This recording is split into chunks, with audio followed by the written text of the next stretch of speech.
अस्सलाम वालेकुम गाइस, उम्मीद है सब ठीक होंगे। कल मैंने एक वीडियो बनाई थी जिसमें मैं बताया था कि रिसेंटली मेरी मदर की डेथ हुई है। और उसकी तकलीफ़ इसलिए बहुत ज़्यादा थी क्योंकि वो सडन डेथ थी। बिल्कुल ठीक थे, काम कर रहे थे। और मैं थोड़ा सा बैकग्राउंड बता दूँ हमारे घर का। हमारे घर में जो है वो मेरी अम्मी और अब्बू ही रहते हैं गांव में। बाकी सारे बच्चे, भाई, सब लोग अपने अपने कामों के लिए शहरों में, कोई कहाँ, और सिस्टर्स की शादी हो गई। तो घर में सिर्फ अम्मी अब्बू होते हैं और बड़ा भाई होता है। मेरी जो भाभी हैं वो भी घर पे नहीं होती हैं, वो भी बच्चों को लेके जो है वो शहर में रहती हैं क्योंकि बच्चे अभी स्कूल गोइंग हैं, तो वो स्टडी करते हैं। और घर में मेरी मम्मा रहती हैं और हमारा गांव में घर है, काफ़ी बड़ा घर है, हवेली है, उसमें कुछ जानवर रखे हुए हैं। बाकी घर के अंदर एक बड़ी हवेली है, सहन है, बड़े बड़े कमरे हैं, जैसे कि घर का गांव का माहौल होता है। काफ़ी बड़ा घर है, उसको संभालना, उसकी सारी चीज़ें करना। और ऐसा नहीं है कि सिर्फ 2 लोग हैं, 3 लोग हैं तो खाना बनाना वो तो ठीक है, ईजी है। लेकिन चूँकि मेरे बाबा ज़मींदार हैं, हमारी ज़मीनें हैं, और उनके ऊपर काम जो है वो बहुत ज़्यादा, मतलब सारा दिन बहुत सारे काम होते हैं घर में। कभी कोई लेबर काम पे लगी है तो सारा दिन उनका खाना बन रहा है, कभी कोई मोहल्ले में से कोई आ रहा है उसको खाना बना के दे रहे हैं। तो मतलब इस तरह की एक्टिविटीज़ चलती रहती हैं। और गांव के अंदर लकड़ी की आग के ऊपर खाना बनाना कोई आसान काम नहीं है। गांव की लाइफ को सरवाइव करना आसान काम नहीं है, बहुत मुश्किल चीज़ें हैं। और उस गांव की लाइफ को उसमें सर्वाइवल और उसकी सफाई, उसकी कुकिंग, उसकी सारी चीज़ें वो मेरी मम्मा ही कर पाती थी। वो सारा दिन घर के काम भी करती थी, सफाई भी करती थी, और हर चीज़ संभाली थी उन्होंने। ना हमने कभी आग जलाई चूल्हे पे। सिलेंडर भी है, गैस का अंदर सिस्टम लगा हुआ है, लेकिन वो चूँकि उनकी हमेशा माएँ, पता नहीं हमारी माएँ ऐसी हैं या मे बी अभी भी ऐसी होंगी, कि उनको बहुत ज़्यादा होता है सरफेस से, मतलब कि हर चीज़ में बचत करना है, कि यहाँ से पैसे बचा लूँ, यहाँ से ये कर लूँ, ये चीज़ हो जाए, बेटी की शादी हो जाए, बेटे का ये चीज़ें हो जाए, उन चीज़ों में वो लगी रहती थी। और वो इतनी गर्मी में कभी वो कुकिंग कर रही हैं, कभी वो आग जला रही हैं, कभी वो इतनी शदीद धूप के अंदर जो है वो सहन में तेज़ तपती धूप के अंदर जाके रोटियां बना रही हैं, कभी क्या कर रही हैं। और ये सब चीज़ें चल रही हैं। उनकी डेथ कैसे हुई? हमारे घर में कंस्ट्रक्शन हो रही थी और हम लोग एक गैराज बना रहे थे। और उसमें उसका पर्पस था कि हमारे पास एक छोटी सी गाड़ी है, ट्रैक्टर है, मोटर बाइक्स हैं, इस तरह की चीज़ें हैं, और कभी कभी फसल भी रखनी होती है। तो वो गैराज हमने बनाया हुआ था जहाँ पे हम ये चीज़ें खड़ी कर सके, ताकि आंधी तूफ़ान बारिश के अंदर वो चीज़ें सेफ रहें। तो वो गैराज की दीवारें खड़ी हो चुकी थी और मिस्त्री काम करने छोड़ दिया था, वो चले गए थे, और मेरी मम्मा पीछे से सफाई कर रही हैं, कभी चीज़ें उठा रही हैं, कभी क्या कर रही हैं। एक दिन उनको चोट लगी है, ऊपर से वो लकड़ियाँ वगैरह लगाई हुई थी दीवारें बनाने के बाद, एक लकड़ी गिरी है और उनके पाँव पे लगी है।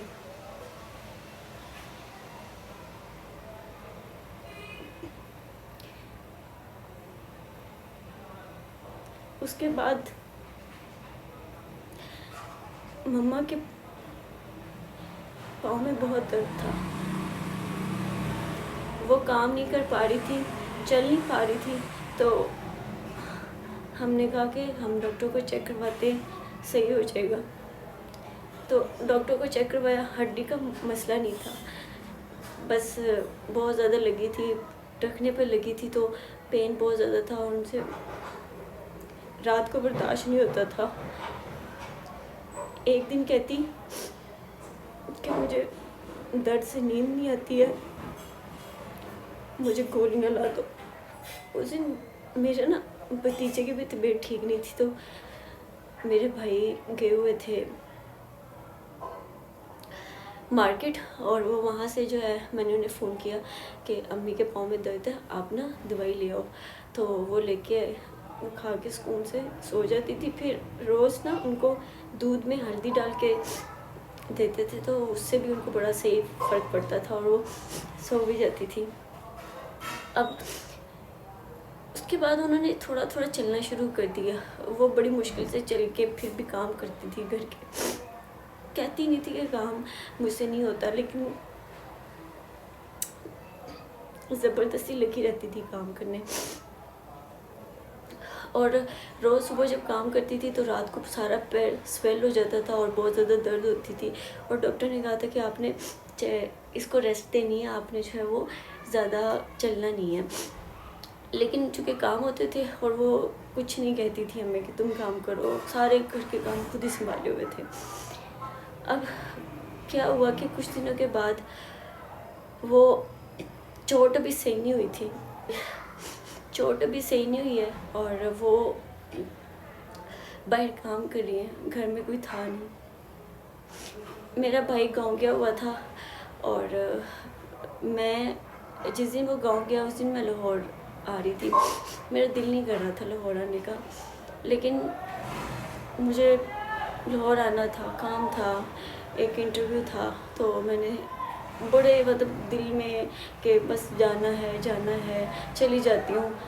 तो मैंने बड़ी मतलब मुश्किल से अपना बैग पकड़ा, अबाया पहना, कुछ चेंज करने का भी दिल नहीं था, ऐसे ही मैं ना चल पड़ी। तो भाई ने मुझे ड्रॉप कर दिया गाड़ी तक और वहाँ से मैं ना लाहौर आ गई। उससे अगले दिन अम्मी का फ़ोन आया, मुझसे बात की, काफ़ी देर बात करती रही, बड़ी खुश थी, बहुत ज़्यादा खुश थी और बता रही थी कि फसल बिक गई है और अब चीज़ें सही हो जाएंगी। उससे पहले घर में पैसे नहीं थे, जो कि एक नॉर्मल चीज़ है, ज़मींदारों के घर में जब फसल बिकती है तभी पैसे आते हैं। तो कुछ चीज़ें करनी थी, मेरी शादी की तैयारियां चल रही थी। तो बड़े ड्रीम्स थे और मेरी तबीयत ठीक नहीं थी, मुझे बहुत ज़्यादा खांसी हो रही थी काफ़ी दिनों से ना, और फ्लू भी था। तो अम्मी ना इतनी टेंशन ले रही है कि इरम को खांसी है, इसको हॉस्पिटल लेके जाना। और मुझे फ़ोन पे भी कह रही हैं तुमने मेडिसिन ली है। मैंने कहा मम्मा जानी मैं हॉस्पिटल गई थी, जो कि मैंने झूठ बोला। मैंने कहा कि उनको तसल्ली दे दूँ, मैं हॉस्पिटल नहीं गई थी। तो कहती तुम नहीं गई हो, तुम्हारी आवाज़ से पता चल रहा है। मैंने कहा मम्मा जानी दवाई ले आई हूँ तो ठीक हो जाएगा।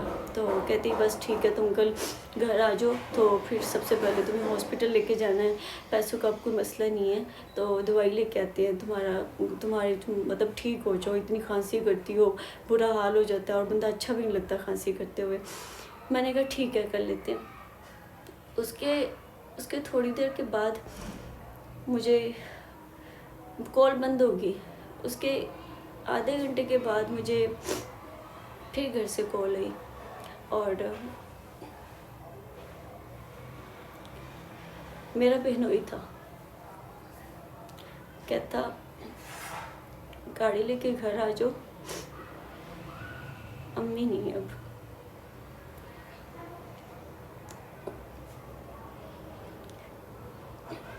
मैंने कहा झूठ बोल रहे हो तुम, मतलब मैंने कभी भी हमेशा उनको रिस्पेक्ट दी है। उस दिन वो मुझे दुनिया का सबसे बुरा आदमी लगा कि तुम मेरी माँ के बारे में ऐसी बातें कैसे कर सकते हो। उसने कहा तुम घर आ जाओ।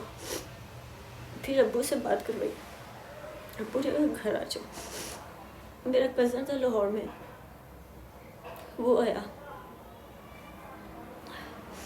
आके मैं उसके साथ बैठी हूँ। उससे पहले जब मुझे कॉल आई है और मैं लाहौर में अकेली थी, बिल्कुल इतनी मजबूर, इतनी अकेली,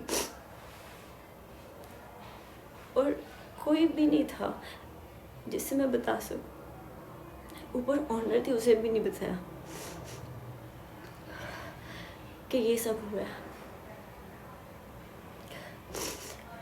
फ़ोन पकड़ा है, बैठी हूँ दरवाजे पे, देख रही थी।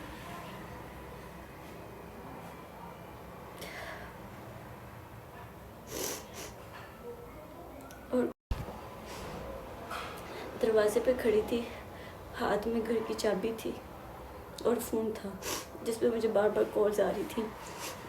तो बस मैं गेट पे खड़ी थी और मैं इंतज़ार कर रही थी और मुझे कुछ समझ में नहीं आ रहा था कि मैं क्या करूं, किससे बात करूं। और एकदम ज़िंदगी ऐसे लगा जैसे ख़त्म हो गई। और मैं रो भी नहीं रही थी, कुछ भी नहीं कर रही थी, बस ऐसे ही देख रही थी। कुछ समझ नहीं आ रही थी, कुछ पता नहीं चल रहा था।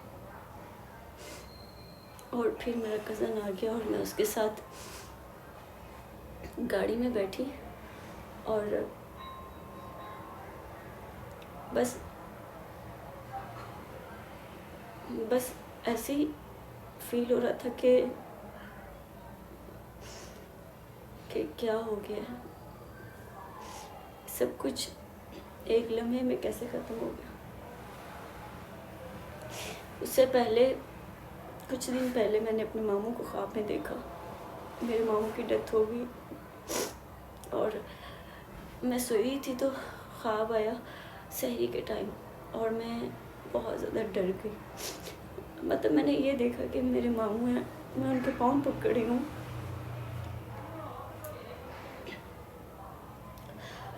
और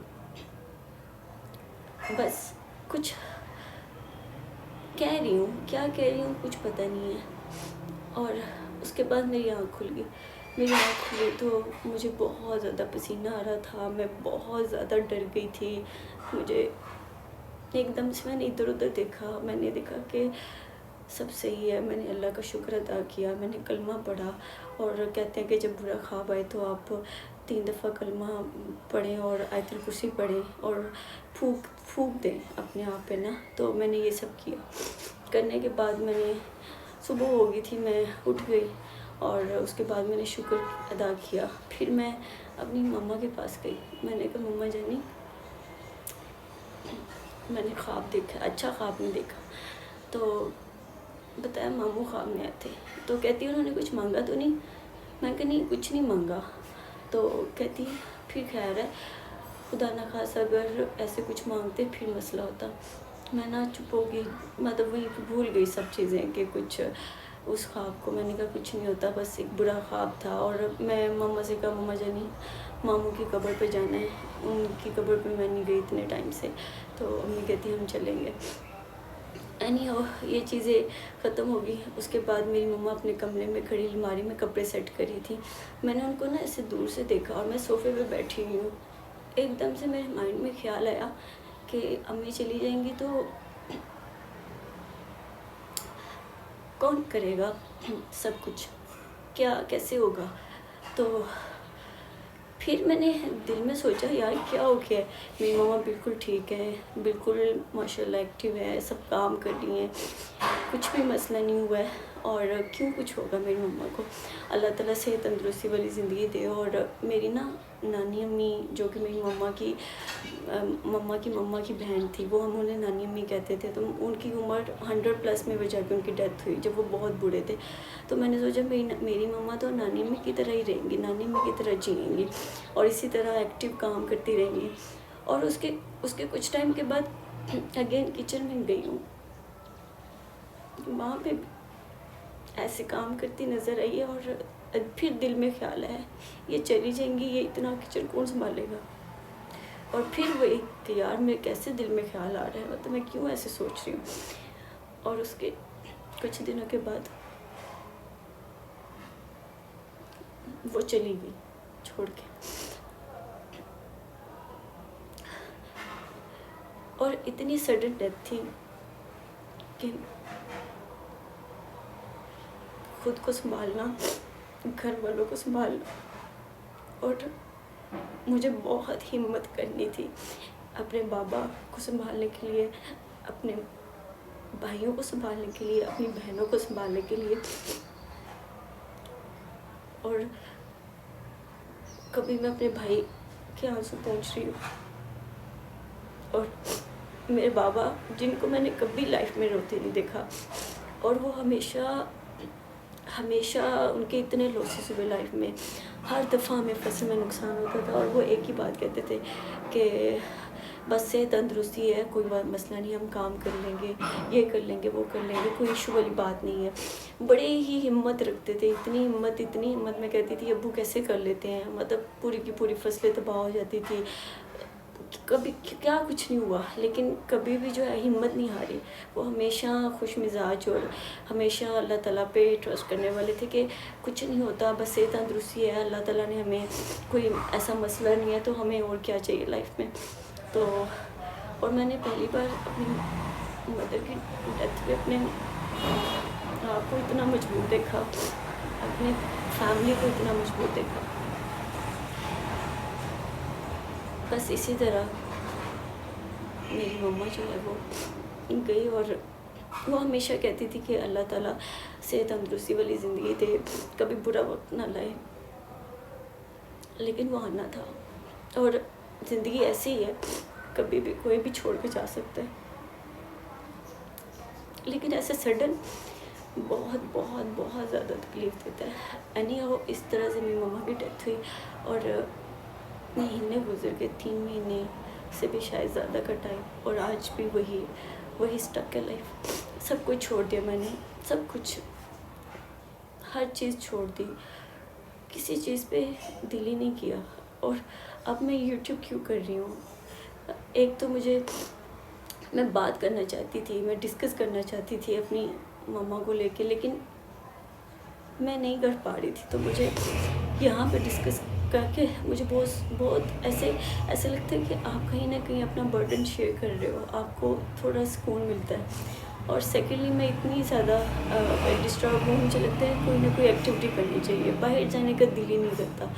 तो मैंने सोचा घर में रह के कुछ ना कुछ मैं कर लूँ, और कहीं ना कहीं थोड़ा बिज़ी हो जाऊँ, कहीं ना कहीं लाइफ थोड़ी सी आहिस्ता आहिस्ता सही होने लग जाएगी।